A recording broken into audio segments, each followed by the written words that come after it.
Hey everyone, welcome back to my channel. I am Tanisha, Wellness Empowerment Coach, helping high overachiever women help them go through their burnout through inner child fun, playful activities, also understanding their inner child, and helping them improve their daily life through simple, sustainable lifestyle habits and, of course, mindfulness practices.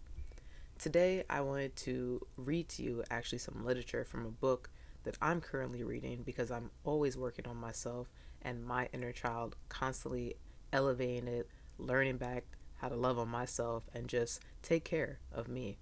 Because when we take care of ourselves, we take care of others. So, this book I'm currently reading is amazing. Highly recommend. It's by Thich Nhat Hanh, and hopefully I'm saying that right. It is called Reconciliation, Healing the Inner Child. So I'm going to get right into the passage, and it's about lack of skillfulness. We shouldn't be discouraged when we realize that in the past we have suffered and we have made other people suffer. If we know how to handle the suffering, we will be able to profit from our suffering. Of course, we have made mistakes. Of course, we have not been very skillful.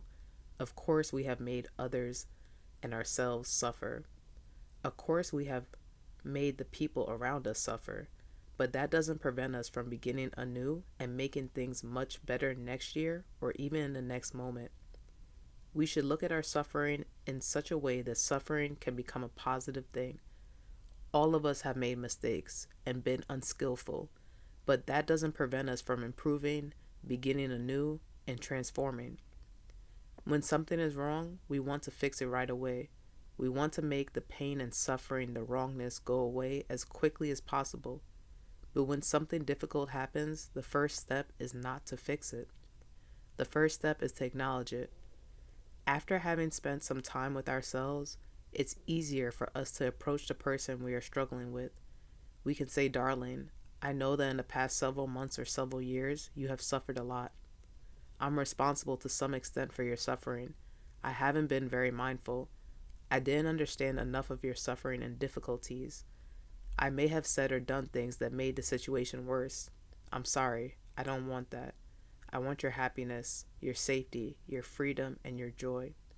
Since I don't understand enough about you, about your suffering, I have sometimes been unskillful.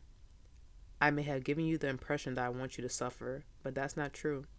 So please tell me of your suffering so that I won't make the same kind of mistake again. Your happiness is crucial to my happiness. I need your help. Tell me about your fears, your concerns, your difficulties, so that I can help you more easily.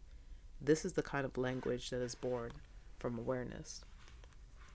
When I read this for the first time, I was like, this is a foreign language. This is not how we're taught to interact with each other.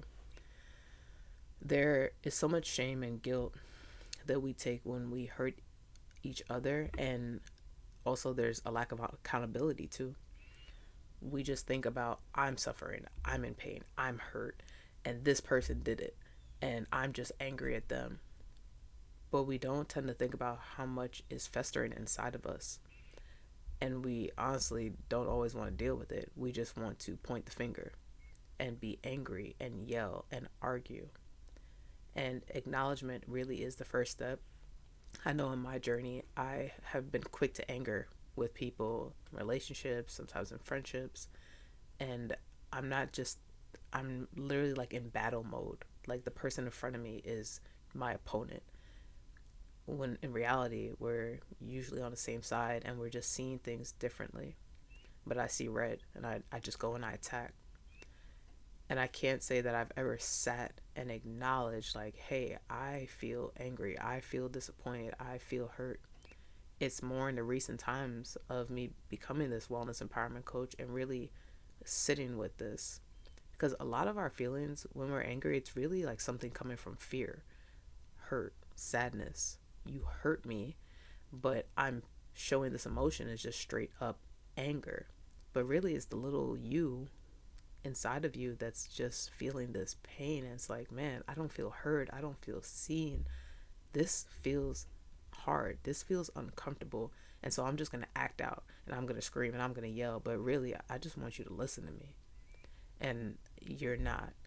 So I go into what I call help mode.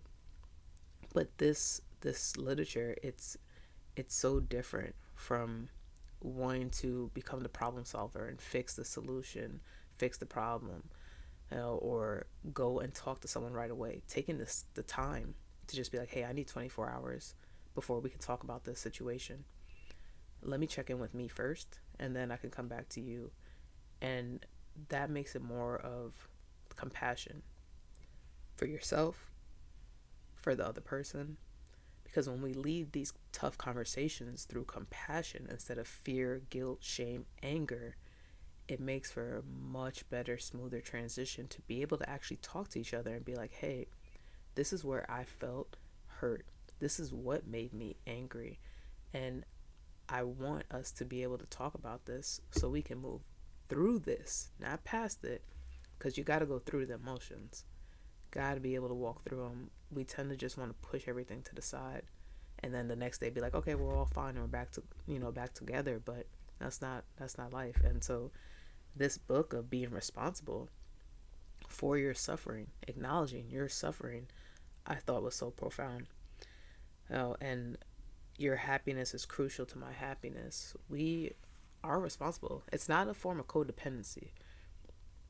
It is just a form of that I see in you what's inside of me. We mirror each other. So I want you to be happy. That's important to me. If you're someone in my life, then I want you to feel good around me, and I want to bring that energy to you as I do want you to do it to me. So if I've made you feel jaded or slighted, then allow me the opportunity to be able to work it through with you. It's a much different conversation. It's one that is still in practice with me. It's one that's still in practice with my clients. And I think it's an ongoing thing until you every day practice mindfulness. So I hope that this was helpful for you.